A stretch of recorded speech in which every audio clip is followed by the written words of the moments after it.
आपल्या या कार्यकारिणीला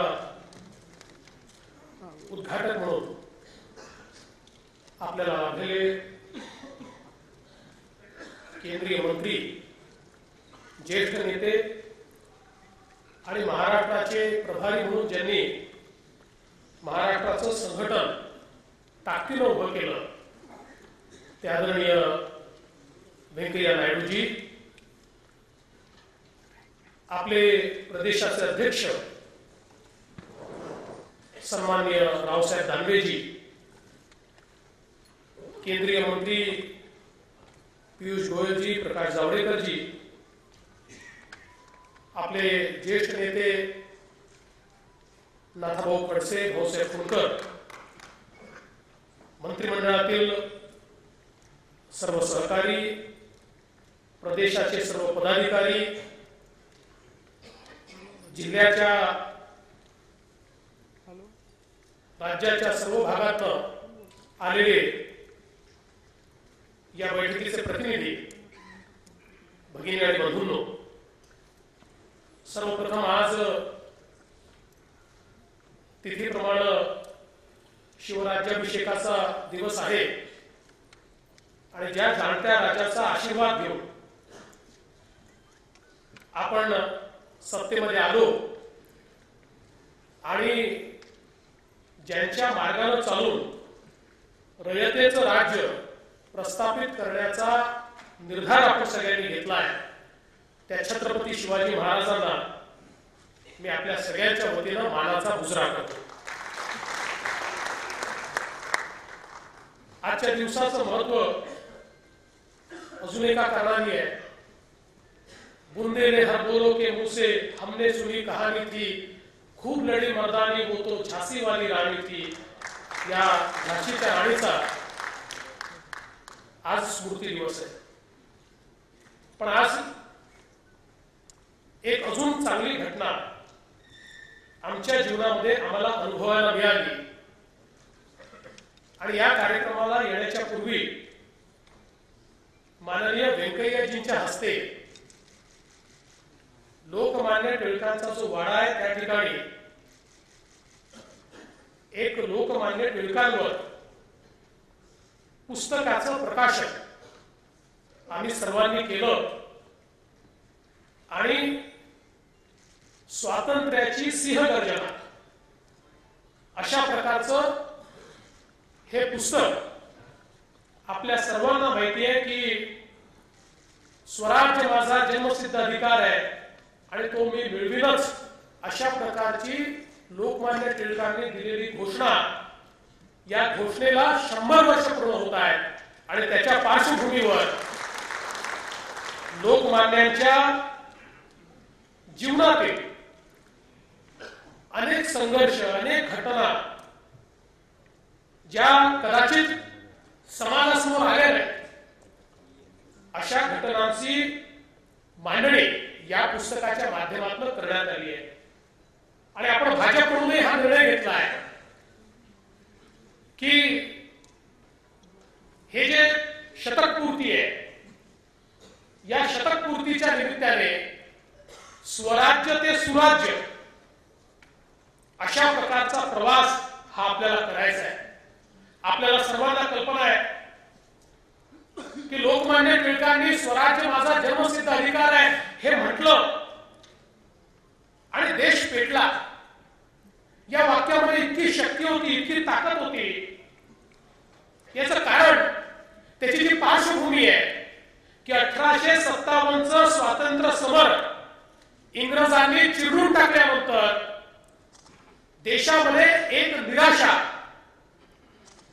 एक अपयश, एक पराजिततेची भावना ही तयार झाली होती आणि एक अशी पिढी की ज्या पिढीची मानसिकता की आता इंग्रजांच्या शासनाचा सूर्य हा कधी बुडूच शकत नाही, त्याचा अस्तच होऊ शकत नाही आणि आता स्वातंत्र्य मिळवायचं असेल तर आम्हाला स्वातंत्र्य हे ज्या दिवशी इंग्लंडच्या राणीच्या मनामध्ये येईल आणि ती पार्लमेंटमध्ये प्रस्ताव ठेवेल त्याच दिवशी आम्हाला स्वातंत्र्य मिळेल, तोपर्यंत आम्हाला स्वातंत्र्य मिळू शकत नाही, अशा प्रकारची मानसिकता जेव्हा तयार झाली होती, त्यावेळी लोकमान्य टिळकांनी जाज्वल्य असा देशाभिमान त्या ठिकाणी जागृत केला आणि सांगितलं की इंग्लंडच्या राणीचे भीक आम्हाला स्वातंत्र्याच्या रूपाने नको, आम्हाला स्वातंत्र्य भिकेत नको, तो आमचा जन्मसिद्ध अधिकार आहे आणि तो आम्ही मिळवणारच.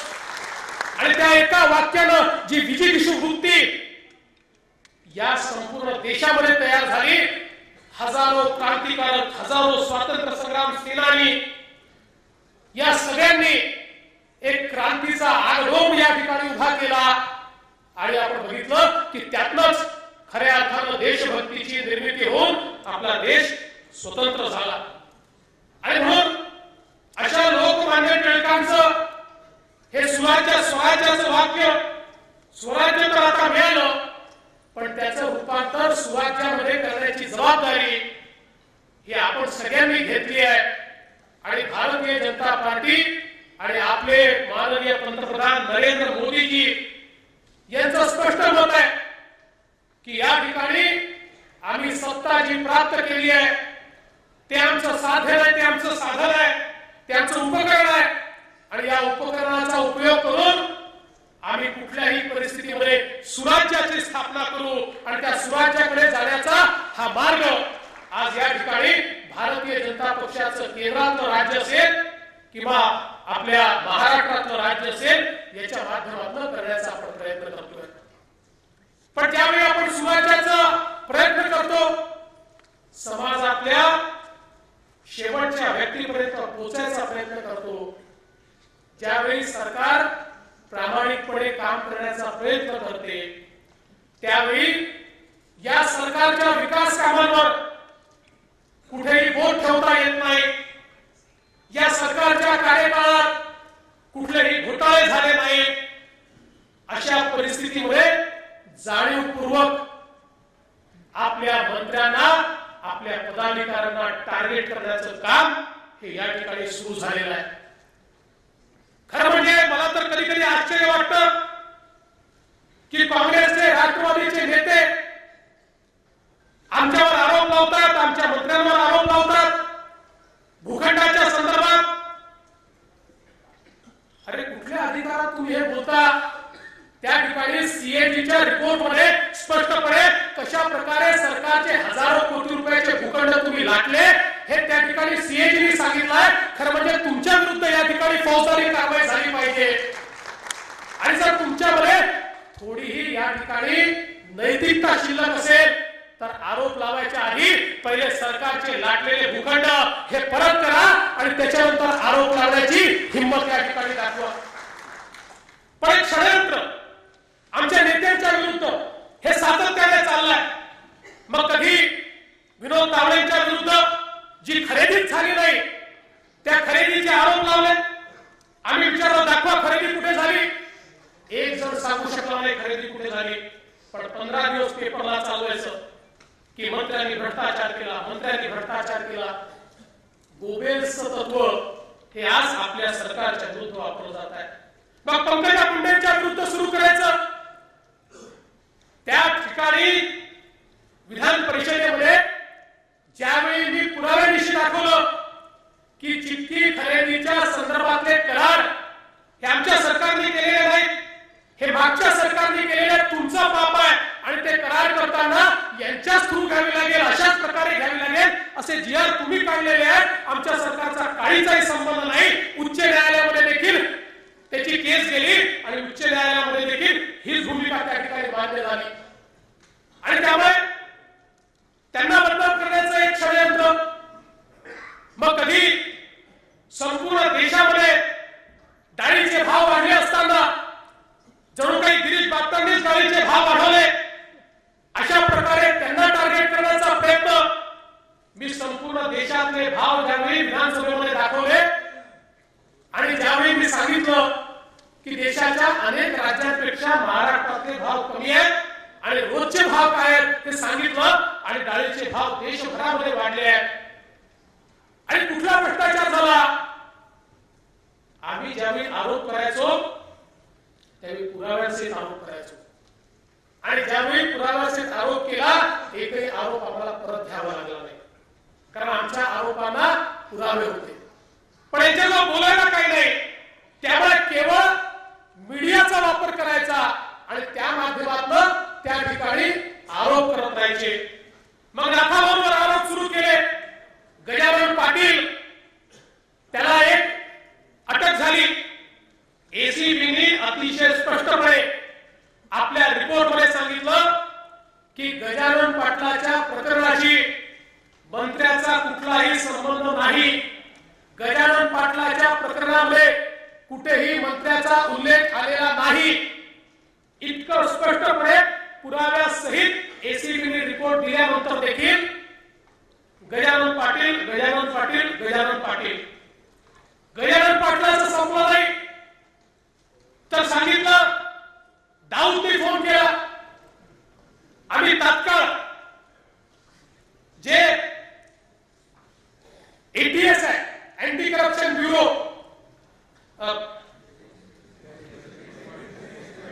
एटीएस अँटी टेररिझम स्क्वॉड जे आपलं, त्याला हे काम दिलं आणि सांगितलं की माहिती द्या असे कसे दाऊदचे कॉल येतात.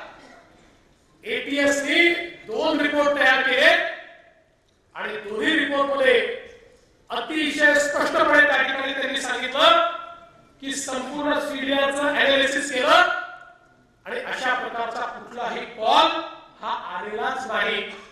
परवा त्यावेळी तो व्यक्ती कोर्टामध्ये गेला आणि कोर्टामध्ये आम्ही त्या ठिकाणी सांगितलं की हा एटीएसचा रिपोर्ट आहे. या एटीएसच्या रिपोर्ट मध्ये हे स्पष्टपणे हा सीडीआर आहे आणि बदमाशी किती. त्यावेळी आम्ही सीडीआर दिला तर सांगितलं ते 1 वर्षापूर्वी आले, कारण त्यांना माहिती आहे की 1 वर्षापूर्वीचा डेटा डम डेटा मध्ये जातो, त्यामुळे तो शोधून काढावा लागतो. तो डम डेटा मध्ये शोधून काढला. परवा कोर्टासमोर गेलं, कुठलाही पुरावा ते देऊ शकले नाही आणि मग 1 महिन्याची वेळ मागून घेतली की आम्ही पुन्हा नव्याने पुरावे सादर करतो. मी तुम्हाला दाव्यानं सांगतो एकही पुरावा याच्यामध्ये सापडणार नाही. त्यानंतर एमआयडीसीच्या संदर्भातला मुद्दा, ज्यावेळेस हा मुद्दा आला, आज मी त्याच्यावर याकरता खूप सविस्तर बोलणार नाही की आपण एक निर्णय घेतला आणि स्वतः नाथाभाऊंनी या ठिकाणी सांगितलं की या प्रकरणामध्ये अशा प्रकारे जर टार्गेट केलं जात असेल तर मी या ठिकाणी राजीनामा देतो आणि याची स्वतंत्र चौकशी तुम्ही करा. आणि त्यांनी मागणी केली की न्यायाधीशाच्या मार्फत याची चौकशी केली पाहिजे आणि म्हणून आता त्याची चौकशी ही आपण सुरू केलेली आहे. त्यामुळे त्याच्यावर मी आज बोलणार नाही. मी बोललो तर पुन्हा असं म्हटलं जाईल की जाणीवपूर्वक त्या चौकशीला आम्ही कलाटणी देण्याचा प्रयत्न करतोय. पण मला हा विश्वास आहे की निश्चितपणे या अग्नि परीक्षेतून नाथाभाऊ पूर्णपणे बाहेर येतील. आता नाथाभाऊंचं संपलं नाही तर गिरीश महाजनच्या विरुद्ध सुरू केलं आणि काय सांगितलं, कधीतरी घेतलेली एक जमीन, या जमिनीचं सांगितलं महारत्नाची जमीन आहे आणि महारत्नाची जमीन ही कशी काय घेतली, त्याची परवानगी घेतली नाही. एकूण जमीन खरेदी किती रुपयाची, 1,12,000 रुपयाची खरेदी. 1,12,000 रुपयाची जमीन. मी कलेक्टरला सांगितलं की पारदर्शी सरकार आहे, तुमचा रिपोर्ट द्या आणि महारत्नाची जमीन असेल तर महारत्नाची म्हणून सांगा. जर महारत्नाची जमीन असेल तर कारवाई केली जाईल, जे काय ते जप्त केलं जाईल. कलेक्टरने मला रिपोर्ट दिला 1885च्या रजिस्टर पासून तर गेल्या 30 वर्षात, म्हणजे याच्यामध्ये या जमिनीचा 1885चं रजिस्टर इंग्रजांचं त्या गावचं उपलब्ध आहे, त्यात ती जमीन महारत्नाची नाही. गेल्या 30 वर्षाचा पूर्ण रिपोर्ट, एकाही सातबारावर ती जमीन गेल्या 30 वर्षात महारत्नाची नाही. पण दिलं सगळ्यांनी चालवून. यांचे मंत्री महारत्नाची जमीन विकत घेत आहेत, त्यांची जमीन महारत्नाची जमीन विकत घेत आहेत. आणि त्यामुळे एक गोष्ट समजून घेतली पाहिजे की गोबेल्सचं तत्व आहे की जेव्हा तुम्ही कन्व्हिन्स करू शकत नाही तेव्हा कन्फ्यूज केलं पाहिजे. आणि म्हणून आपल्या विरुद्ध, या सरकारच्या विरुद्ध आज ज्यावेळी विरोधकांना कुठल्याही ठोस गोष्टी सापडत नाही त्यावेळी हवेत बाण वाहन चालवणं सुरू आहे. पण मी तुम्हाला विश्वासानं सांगतो, हे सरकार प्रामाणिकपणे काम करेल. कुठल्याही परिस्थितीमध्ये हे सरकार आपल्या ध्येयापासून ढळणार नाही. आम्हाला लोकांनी या ठिकाणी निवडून दिलाय या महाराष्ट्रामध्ये परिवर्तन करण्याकरता. 15 वर्ष ज्या प्रकारचं भ्रष्ट राजकारण या महाराष्ट्राने बघितलं, ते 15 वर्षाचं भ्रष्ट राजकारण संपवून टाकण्याकरता. आणि मी तुम्हाला विश्वासानं सांगतो की 5 वर्षाच्या कालावधीमध्ये या महाराष्ट्राची परिस्थिती निश्चितपणे आम्ही अशी आणू की या महाराष्ट्रातल्या जनतेला अभिमान वाटेल असं सरकार आपण या ठिकाणी निवडून दिलं. आमचे अध्यक्ष रावसाहेब दानवे यांच्यावर एक आरोप लावून दिला. म्हणाले यांनी गरिबांकरता आरक्षित असलेला भूखंड विकत घेतला. खरं म्हणजे किती हास्यास्पद आहे बघा. भूखंड कधी घेतला? रावसाहेब दानवेच्या जन्माच्या आधी. रावसाहेब तुमचं वय किती असं म्हणजे सगळ्यात समोर सांगतात ते पण आहे. बरं, भूखंड घेतला तो कसा घेतला? तर ज्यावेळी गावात पूर आला आणि पुराने गाव वाहून गेलं, ते गाव वाहून गेल्यानंतर त्या ठिकाणी लोकांना भूखंडाचं वाटप झालं. काही लोक जायला तयार नव्हते, भूखंड बाहेर होते. आणि म्हणून तेव्हाचे मंत्री यांच्या अध्यक्षतेखाली गृहनिर्माण संस्था झाली. गरीबाकरता नाही, मंत्री गरीब होता का? मंत्र्याच्या अध्यक्षतेखाली गृहनिर्माण संस्था झाली. त्या गृहनिर्माण संस्थेचे सदस्य कोण? तिथले आमदार, तिथले लोकप्रतिनिधी. आणि त्या गृहनिर्माण संस्थेला तो भूखंड त्या ठिकाणी मिळाला. त्याचे प्लॉट पाडले आणि ते प्लॉट विकण्यात आले. आणि त्यातला एक प्लॉट त्या काळामध्ये यांच्या वडिलांनी विकत घेतला. पण या ठिकाणी कुठलेही पुरावे नाही, हे स्पष्ट दिसत आहे. आणि आजच नाही, अनेक वेळा याच्या संदर्भातले आरोप लावायचा प्रयत्न झाला आणि अनेक वेळा कलेक्टरने त्या संदर्भातला अहवाल दिला. पण तरी देखील बोगस तत्व. रावसाहेब दानवेंनी गरिबाचा प्लॉट घेतला, रावसाहेब दानवेंनी गरिबाचा प्लॉट घेतला. मी याकरता या ठिकाणी सांगतोय की जो काही समाज आहे त्याला तर आपण उत्तर देऊच, पण या ठिकाणी बसलेला जो कार्यकर्ता आहे त्या कार्यकर्त्याच्या मनामध्ये कन्फ्युजन नको. त्या कार्यकर्त्याला लक्षात आलं पाहिजे की कुठल्या प्रकारे या ठिकाणी हा हल्ला चाललेला आहे. आणि मी एक गोष्ट निश्चितपणे सांगतो की ज्या प्रकारचं सरकार मोदीजींनी या देशामध्ये आणलं आणि जी जबाबदारी आम्हाला दिली आहे, ज्या दिवशी आपल्या ध्येयापासून ठरू, ज्या दिवशी भ्रष्ट राजकारणाला आम्ही अंगीकारू, त्या दिवशी एक दिवस देखील या पदावर राहण्याचा अधिकार आम्हाला राहणार नाही. हे पद सोडून घरी जाऊ, कारण या पदाकरता आम्ही जन्मलेलो नाही, विचारांकरता जन्मलेलो आहे. आणि त्या विचारांकरताच आज या पदावर बसून काम करण्याचा प्रयत्न आम्ही करतोय. आणि म्हणून मी तुम्हाला एवढीच विनंती करतो की ज्यावेळी अशा प्रकारचा खोटा हमला, अशा प्रकारे एक प्रकारे पक्षाला बदनाम करण्याची मोठी मोहीम ज्यावेळी सुरू असते, त्यावेळी भारतीय जनता पक्षाच्या कार्यकर्त्यांनी घरी बसून चालणार नाही. आपण मनाने ज्या क्षणी कन्व्हिन्स आहात, आणि मला माहिती आहे, तुम्हाला माहिती आहे, तुमचा विश्वास आहे, आपल्या नेत्यांवर विश्वास आहे, मग मला असं वाटतं की अतिशय ताकदीनं आपण सगळ्यांनी पुढे आलं पाहिजे. अतिशय ताकदीनं आपण काँग्रेस आणि राष्ट्रवादीच्या विरुद्ध मैदानात उतरलं पाहिजे आणि त्यांना हे सांगितलं पाहिजे की आमच्या नेत्यांवर खोटे आरोप खपवून घेणार नाही. आणि मी तर तुम्हाला आव्हान करतो, आणि आम्ही तर अग्निपरीक्षेला तयारच आहोत, प्रत्येक गोष्टीची अग्निपरीक्षा होईल, पण त्याच वेळी यांचा बुरखा फाडल्याशिवाय आम्ही राहणार नाही. ज्या प्रकारचे भ्रष्टाचार यांनी केले, अशा प्रकारचे आमच्यावर आरोप लावून यांना त्या भ्रष्टाचारापासून वाचता येणार नाही. आणि कार्यकर्त्यांना माझी विनंती आहे, गावोगावचा याचा भ्रष्टाचार करून काढा, त्यांच्यासमोर निदर्शनं करा, त्यांच्या भ्रष्टाचाराच्या तक्रारी करा. हे भ्रष्ट लोक आम्हाला शिष्टाचार शिकवू शकत नाहीत, त्यांच्याजवळ ती नैतिकता नाही आणि ती नैतिकता दाखवण्याचा प्रयत्न देखील त्यांनी करू नये. त्याला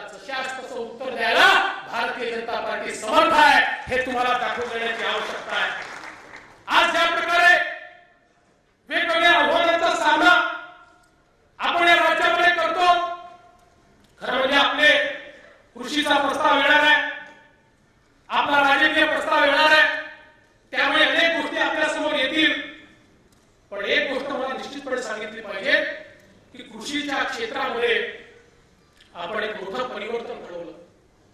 कृषीचं क्षेत्र की ज्या क्षेत्रामध्ये आम्ही रिलीफ आणि रिहॅबिलिटेशनवर हजारो कोटी रुपये खर्च करत होतो, पण कृषीच्या क्षेत्रातली आमची गुंतवणूक ही मात्र नगण्य होती. आपण जर बघितलं 15 वर्षामध्ये तर कृषीच्या क्षेत्रातली गुंतवणूक ही 500 कोटी, 1000 कोटी, 1500 कोटी याच्यापेक्षा जास्त कधीच नव्हती. आणि जर कृषीचं क्षेत्र बदलायचं असेल, या क्षेत्रामध्ये आमूलचूल परिवर्तन करायचं असेल, तर या क्षेत्रातली गुंतवणूक वाढली पाहिजे. केवळ शेतकऱ्याला कर्ज घेऊन चालणार नाही. कर्ज घेतलेला शेतकरी जर केवळ पावसावर अवलंबून असेल आणि एकच पीक घेणार असेल आणि पावसाने दगा दिला तर तो शेतकरी जगू शकत नाही. आणि म्हणून त्या शेतकऱ्याला सिंचनाची व्यवस्था दिली पाहिजे, त्याला विजेची व्यवस्था दिली पाहिजे, त्या शेतकऱ्याचं इन्फ्रास्ट्रक्चर तयार करून दिलं पाहिजे. शेतीतली गुंतवणूक ही कर्जाच्या पलीकडे जाऊन गुंतवणुकीच्या स्वरूपामध्ये शेतीमध्ये जेव्हा पैसा जाईल तेव्हा शेती बदलू शकते. आणि हे आपल्या सरकारला समजलं. मी सुधीर भाऊंचं अभिनंदन करेन की 26,000 कोटी रुपये हे शेतीवर या अर्थसंकल्पामध्ये सुधीर भाऊंनी या ठिकाणी ठेवले. 26,000 कोटी रुपये. आणि हे काय जास्त आहे? आपण जर गेला कुठलाही अर्थसंकल्प काढला तर 15,000 कोटीच्या वर कृषीवरचा खर्च या राज्यामध्ये झाला नाही. आणि या 15,000 कोटीमध्ये गुंतवणुकीचा पैसा नव्हता. आज 26,000 कोटी रुपयाची तरतूद कृषीच्या संदर्भात सुधीर भाऊंनी या ठिकाणी केली आणि याच्यामध्ये मोठी गुंतवणूक आम्ही करतो. मागे त्याला शेतकरी ही योजना आपण हातामध्ये घेतली. ज्यावेळी योजना घेतली आणि आम्ही अनाउन्स केलं की आम्ही ऑनलाईन अर्ज घेऊ, लोकांनी आम्हाला वेड्यात काढलं. ते म्हणाले शेतकरी कुठं ऑनलाईन अर्ज करणार आहे? आम्ही सांगितलं जो सिरियस आहे तो संग्राम केंद्र आहे, सेतू केंद्र आहे, निश्चितपणे करेल. आपल्याला आश्चर्य वाटेल, 50,000 शेतकऱ्यांचं आम्ही लक्ष ठेवलं होतं. 3 आठवड्यामध्ये 1,10,000 शेतकऱ्यांनी पैसे भरून त्याच्याकडे आले. आणि आज इतक्या मोठ्या प्रमाणात त्याची निर्मिती सुरू झाली. आणि नवनवीन प्रकारे मी अमरावती जिल्ह्यामध्ये गेलो होतो. तिथल्या शेतकऱ्यांनी एक नवीन टेक्निक काढली आणि 2 ट्रॅक्टरच्या भरोशावर त्यांनी शेततळे केले. आणि एका गावामध्ये 36, 40 शेततळे केली. त्यामुळे गावाची परिस्थिती बदलून गेली. आज या शेततळ्यांच्या माध्यमातून मॉइश्चर सिक्युरिटी देण्याचा प्रयत्न आपण करतोय. जलयुक्त शिवारसारखी एक योजना की ज्या योजनेच्या माध्यमातून संपूर्ण महाराष्ट्रामध्ये पाणलोट क्षेत्राचा पाया पकडून अतिशय वैज्ञानिक पद्धतीनं, सायंटिफिक पद्धतीनं आपण विकेंद्रित पाण्याचे साठे तयार करण्याचं काम सुरू केलं. आणि ज्यावेळी आपण हे तयार करत होतो त्यावेळी अनेक लोक असं म्हणत होते की पाऊसच पडला नाही तर याचं काय काम. त्यावेळी आम्ही सांगत होतो की थोडा जरी पाऊस पडला तरी आपल्याला साठवता आला पाहिजे. गेले 10 दिवस कुठलाही चॅनल तुम्ही उघडून पहा, त्या चॅनलवर तुम्हाला जलयुक्त शिवारची यशोगाथा पाहायला मिळेल. ज्या ठिकाणी पाण्याचा थेंबही नाही, एक पाऊस पडला आणि धोधो पाणी त्या ठिकाणी वाहताना आपल्याला पाहायला मिळत आहे. हे जलयुक्त शिवारच्या माध्यमातून आपण साध्य केलं. कारण आपल्याला शेतकऱ्याकरता काम करायचं आहे, आपल्याला पाण्याचं नियोजन करायचं आहे. कंत्राटदाराकरता आपल्याला राज्य चालवायचं नाही, आपल्याला शेतकऱ्याकरता राज्य चालवायचं आहे. आणि म्हणून या ठिकाणी मोठ्या प्रमाणात नद्याचं पुनरुज्जीवन आपण हातामध्ये घेतलं. आणि मला या गोष्टीचा अभिमान वाटतो की ज्यांना जलपुरुष म्हटलं ते राजेंद्र सिंगजी यांनी स्वतः सांगितलं की महाराष्ट्रातली जलयुक्त शिवारची योजना ही संपूर्ण भारताला दुष्काळ मुक्त करू शकते. एवढी ताकदीची योजना या महाराष्ट्रामध्ये या ठिकाणी आहे. शेतकऱ्याला पाणी दिलं पाहिजे, त्याला वीज दिली पाहिजे. आज एका वर्षामध्ये 1,70,000 शेतकऱ्यांना विजेचं कनेक्शन आपण दिलं. एकेका जिल्ह्यामध्ये आपण जर बघितलं तर 10 वर्षात जेवढे कनेक्शन मिळाले तेवढे विजेचे कनेक्शन एका वर्षामध्ये आपण दिले. मी चंद्रशेखर बावनकुळेंचं अभिनंदन करेन. त्यांनी प्रत्येक जिल्ह्यात जाऊन दौरा केला, तिथले प्रॉब्लेम्स काय ते समजून घेतले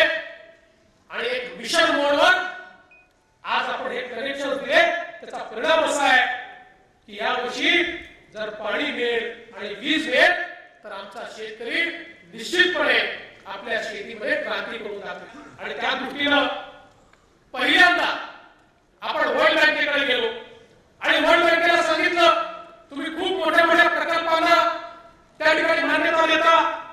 आम्ही नवीन प्रकल्प सुरू केलाय महाराष्ट्राला दुष्काळ मुक्त करण्याचा आणि 4000 गावांचा एक पथदर्शी प्रकल्प त्यांच्यासमोर ठेवला की ज्या प्रकल्पाच्या माध्यमातून पाणलोट क्षेत्राचा विकास करून पाण्याचे साठे तयार करायचे.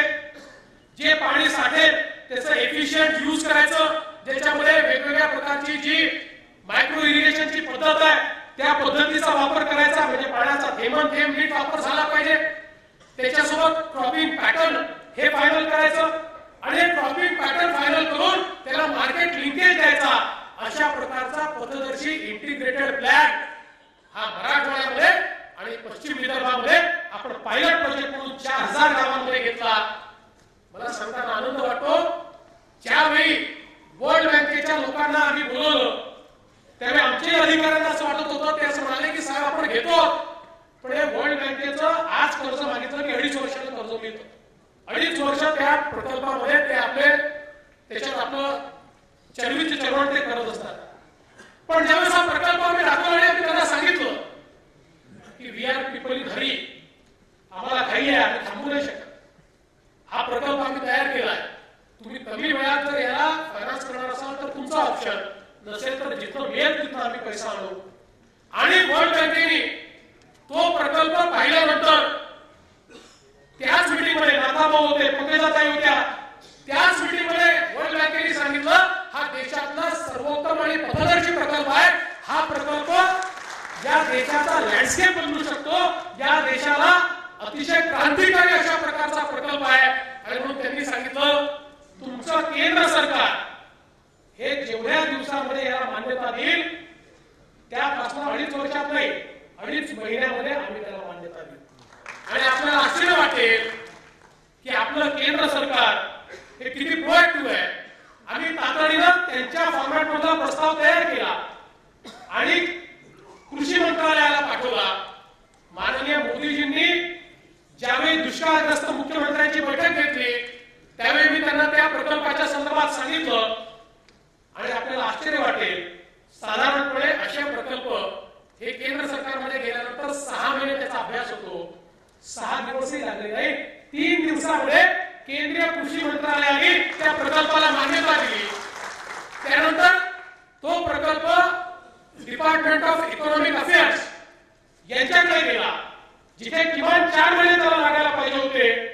पण मी आपलं अभिनंदन करीन व्यंकय्याजी, पियुषजी, जावडेकरजी, केवळ 4 दिवसामध्ये डिपार्टमेंट ऑफ इकॉनॉमिक अफेअर्सने त्याला मान्यता दिली आणि आमचं प्रपोजल वर्ल्ड बँकेकडे गेलं. वर्ल्ड बँकेची टीम आता आमच्याकडे येऊन बसलेली आहे आणि येत्या 2-2.5 महिन्यामध्ये या प्रकल्पाला मान्यता दिल्यानंतर ही 4000 गावं कुठली आहे? हा पश्चिम विदर्भातला खारपाड पट्टा आहे आणि हा मराठवाड्यातला असा पट्टा आहे की जो कायम दुष्काळी आहे, ज्या ठिकाणी थेंबाही पाणी नसतं. मला विश्वास आहे की 3-4 वर्षामध्ये हा प्रकल्प त्या ठिकाणी केल्यानंतर केवळ पाण्याचे साठे नाही तर तिथल्या शेतीचं चित्र आम्ही बदलून दाखवू आणि त्या ठिकाणी प्रागतिक अशा प्रकारचे जगाचा एक भाग आहे, खानदेशाचा एक भाग आहे, अशा प्रकारे अतिशय प्रागतिक अशा प्रकारची ही शेती त्या ठिकाणी आम्ही करून दाखवू. आणि मला विश्वास आहे की ज्या प्रकारचं सहकार्य आज केंद्र सरकार आपल्याला देत आहे, मी या ठिकाणी आपलं सरकार काय करत आहे हे आपण समजून घेतलं पाहिजे की ज्यावेळी आपण सत्तेमध्ये आलो त्यावेळी केवळ 17 लाख शेतकरी विम्याचा फायदा घ्यायचे. आपण प्रयत्न केला, शेतकऱ्यांवर सातत्याने आपत्ती येते, मग आपण त्यांना पैसा देतो. आपण हा प्रयत्न केला की मोठ्या प्रमाणात या विम्याचं कवच वाढलं पाहिजे आणि 17 लाखावरून 1 वर्षामध्ये 1,13,00,000 शेतकऱ्यांपर्यंत हे विम्याचं कवच आपण पोहोचवलं. त्याचा परिणाम काय आहे? 15 वर्षामध्ये विम्यापोटी या संपूर्ण महाराष्ट्राला मिळाले 4,700 कोटी 15 वर्षात आणि या एका वर्षामध्ये विम्यापोटी महाराष्ट्राला मिळाले 4,200 कोटी.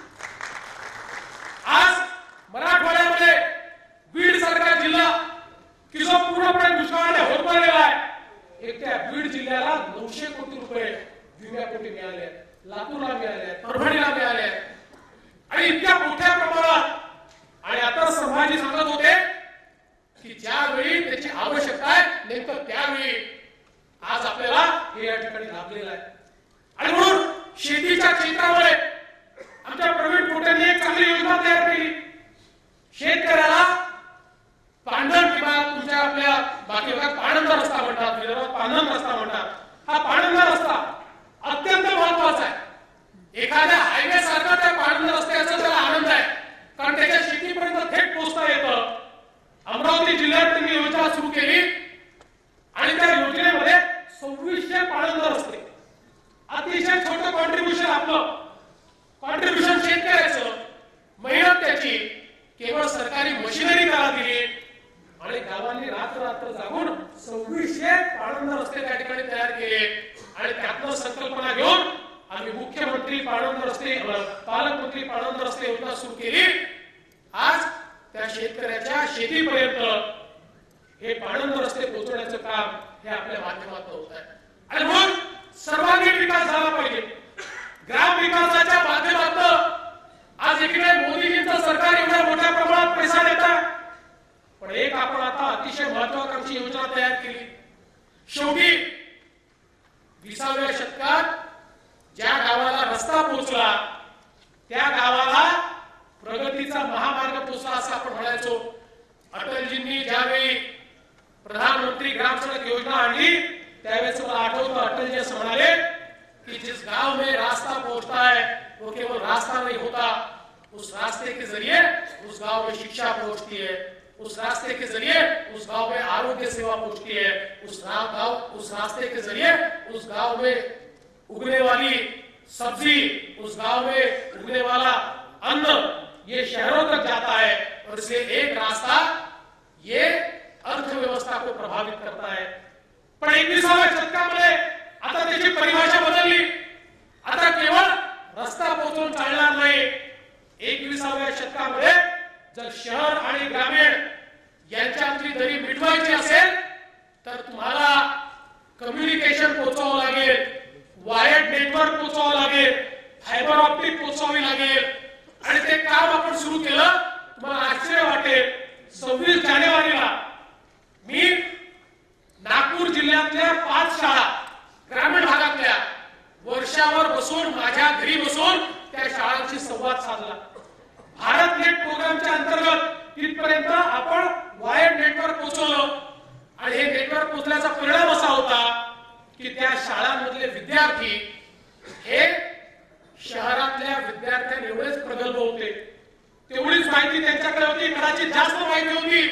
तिथल्या शिक्षकांचं आणि विद्यार्थ्यांचं ज्ञान पाहिल्यानंतर ग्रामीण भागातली ग्रामपंचायतीतली जिल्हा परिषदेची शाळा एवढी ज्ञानी असू शकते याच्यावर विश्वास बसला नाही. कारण आपण ज्ञानाची दालनं उघडली आणि ती उघडल्याबरोबर त्या वायरच्या माध्यमातून ते ज्ञान त्या ठिकाणी पोहोचलं. मग तिथल्याच प्राथमिक आरोग्य केंद्राला त्याच वायर्ड नेटवर्कच्या माध्यमातून जे हॉस्पिटलशी जोडलं आणि जे हॉस्पिटलच्या डॉक्टरांनी तिथे आरोग्य सेवा पोहोचवली आणि त्या माध्यमातून एक नवीन दालन या ठिकाणी उघडलं. आपण विनोदजींच्या नेतृत्वामध्ये त्या ठिकाणी 11,000 शाळांमध्ये नवीन प्रकारची डिजिटल शिक्षण पद्धती सुरू केली. आणि या डिजिटल शिक्षण पद्धतीचा परिणाम काय आहे? प्रकारची रिव्हर्स ट्रेंड कशाला म्हणतात? पहिल्यांदा महाराष्ट्राच्या जिल्हा परिषदेच्या शाळेमध्ये इंग्रजी शाळा सोडून विद्यार्थ्यांनी मराठी शाळेमध्ये प्रवेश घेतला. आणि कुठे? नंदुरबारमध्ये, धुळ्यामध्ये, सगळ्या दुर्गम भागामध्ये. आणि मी पुण्याला बसून इथल्या आपल्या काउन्सिल हॉलमधनं त्या शाळांमध्ये संवाद साधला आणि तिथल्या विद्यार्थ्यांचं जे ज्ञान होतं सगळे पत्रकार पुण्याचे होते, तेही अचंबित झाले की हा काय प्रकार आहे, एवढं ज्ञान आलं कुठून? हा परिणाम आज या माध्यमातून आपण साधलाय. आणि यापर्यंत जे सीमित नाहीये तर याच्या पलीकडे एक व्हर्च्युअल मार्केट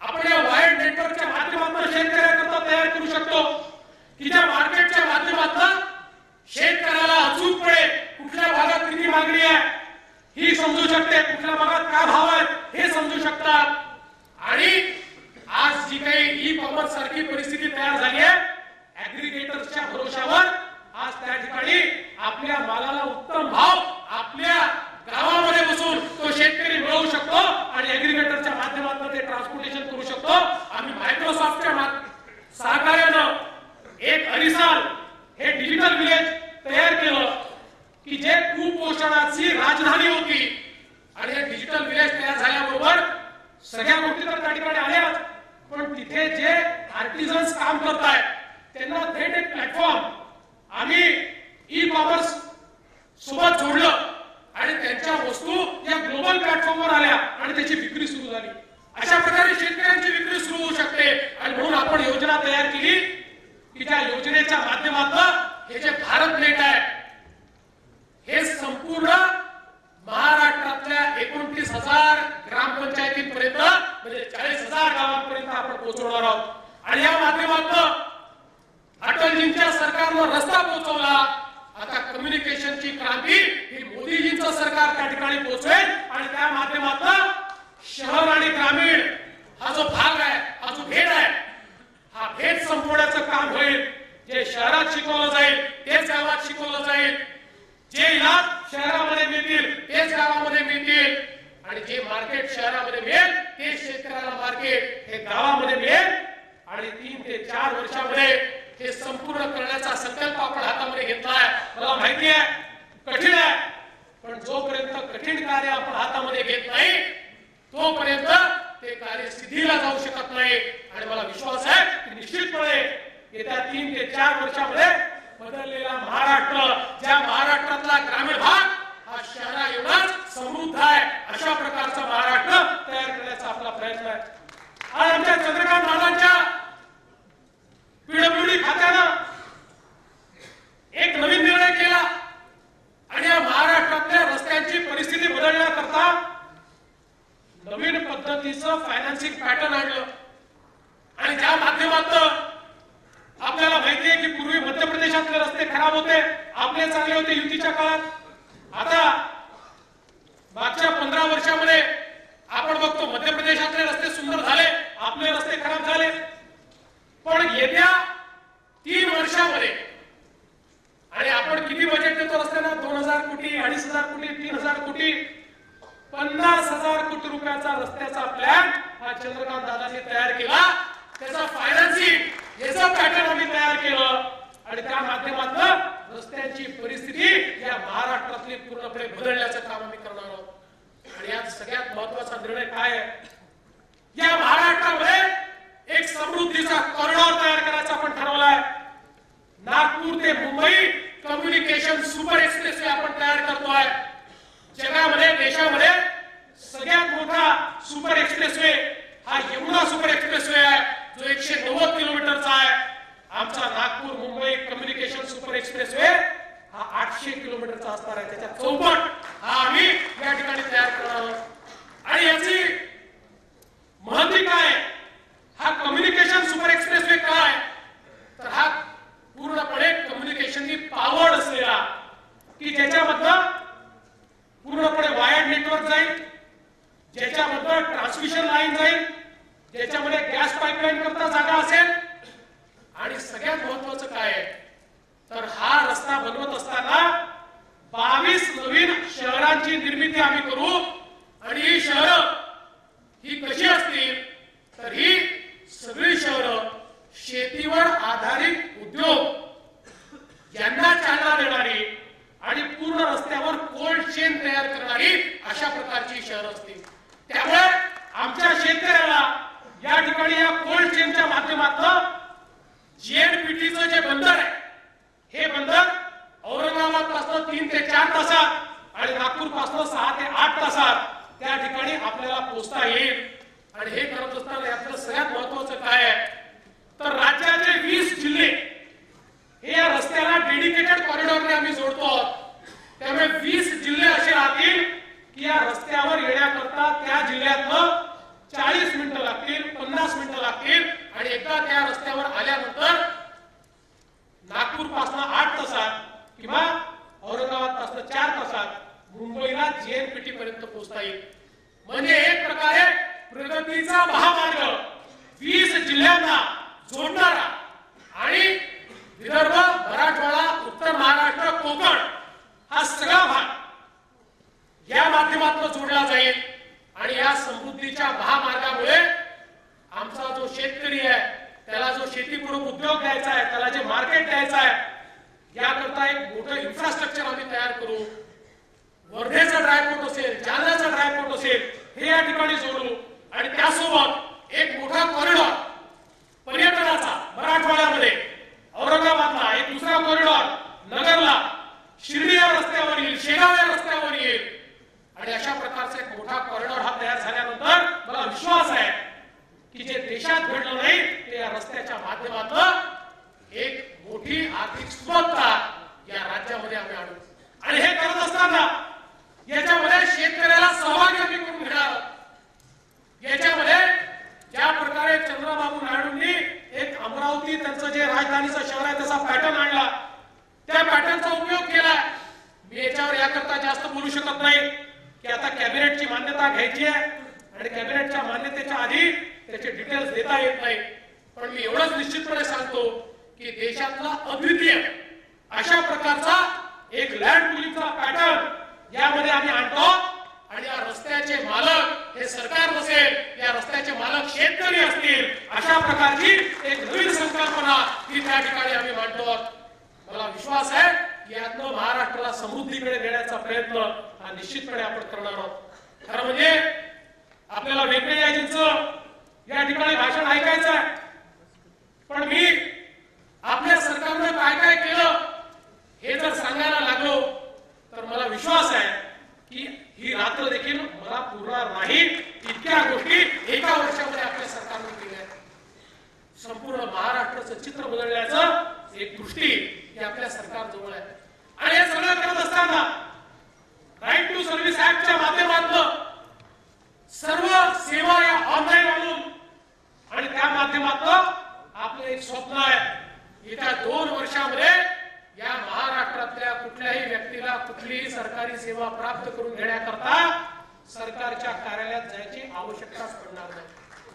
त्याला आपल्या मोबाईल ऍपवरनं प्रत्येक सेवा प्राप्त करून घेता येईल अशा प्रकारचं स्ट्रक्चर आपण तयार करतो. 150 सेवा ऑनलाईन झाल्या. 2 ऑक्टोबरला 250 होतील, त्या मोबाईल ऍपवर देखील येतील. हळूहळू 2 वर्षात सगळ्या सेवा या ऑनलाईन होतील, त्या मोबाईल ऍपवर येतील आणि कोणालाही सरकारी कार्यालयाचे चक्रा या ठिकाणी मारावे लागणार नाही. ही व्यवस्था आपण उभी करतोय आणि म्हणून मी तुम्हाला एवढाच विश्वास देतो की आपल्यासमोर एक मोठा आव्हान आहे. आता महानगरपालिकेच्या, नगरपालिकेच्या आणि जिल्हा परिषदेच्या निवडणुका येणार आहे. ताकदीनं त्याच्यामध्ये उतरलं पाहिजे, हिमतीनं त्याच्यामध्ये उतरलं पाहिजे. जनतेमध्ये आपण जर हिमतीनं गेलो, ताकदीनं गेलो आणि जे काम मोदीजींच्या सरकारनं केलंय, जे काम आपल्या सरकारनं केलंय हे जर आपण सांगितलं तर या सगळ्या निवडणुकांमध्ये जनता आपल्या पाठीशी उभं राहील. आपण बघितलं असेल केंद्र सरकारला 2 वर्ष झाल्यानंतर जेवढे ओपिनियन पोल्स आले, लोक असं म्हणायचे की आता पुन्हा हे मोदींचं सरकार कसं निवडून येईल. सगळ्या ओपिनियन पोलनी मागच्या 2014च्या निवडणुकीत मोदी सरकारला जेवढ्या जागा मिळाल्या त्यापेक्षा 3-4 जागा जास्तच दाखवल्या, कमी एकानेही दाखवली नाही. या प्रकारची लोकप्रियता 2 वर्षानंतर देखील आपली वाढते आहे. मला विश्वास आहे की कार्यकर्त्यांनी ताकदीनं आणि क्षमतेनं उतरलं तर आपण निश्चितपणे या निवडणुका देखील जिंकू आणि या महाराष्ट्राचा चेहरा आपण बदलून दाखवू. त्याकरता आपण सर्वांनी सज्ज व्हावं एवढीच विनंती आपल्याला करतो आणि माझं बोलणं संपवतो. जय हिंद, जय महाराष्ट्र.